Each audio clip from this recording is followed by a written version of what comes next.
In 2010, my son got sent to prison for 10 years. What happened was we were living in LA and we went through a stretch where he stopped listening to me. And, I'm not, a militant type father, but there was only one way to do things in my household, and that is my way. Right. And, when I was coming up, my father was like, if you don't want to do it my way, there's the door.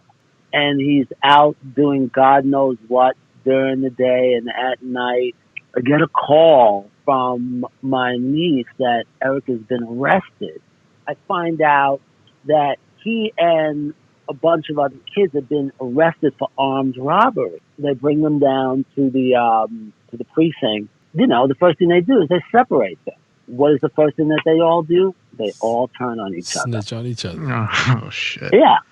I think one kid was 14, one kid was 15, one kid was 16, and Eric just turned 17. Oh. And because they had all turned on Eric was the one that got charged as an adult, and everybody else went home. I hadn't seen him in 3 months because my mother was sick in the hospital.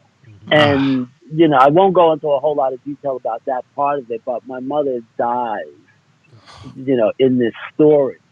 But, I kept thinking, like, where's the common sense? Where's the common sense? And so we were writing letters back and forth. And, there was just a little bit of defiance in him that, I kept thinking somehow he's trying to prove something to me. And he also didn't take it seriously when he had the chance to take it seriously. They got a crap lawyer without my permission. The lawyer told him to cop a plea, and that's what he did. So by the time I get involved, he's already sentenced and on his way to the first, county jail or whatever it is.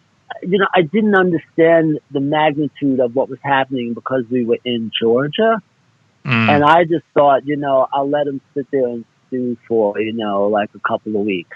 I didn't understand what was going on. By the time I found out about the whole 10-year thing and the gun charges and, the felony and what it meant to be on school property with a weapon, even though the weapon was a .22, and, and I think also that the judge was trying to set an example. Yeah. It was a wrap. It was a wrap. I mean, it is easily like one of the worst things that's ever happened in my life.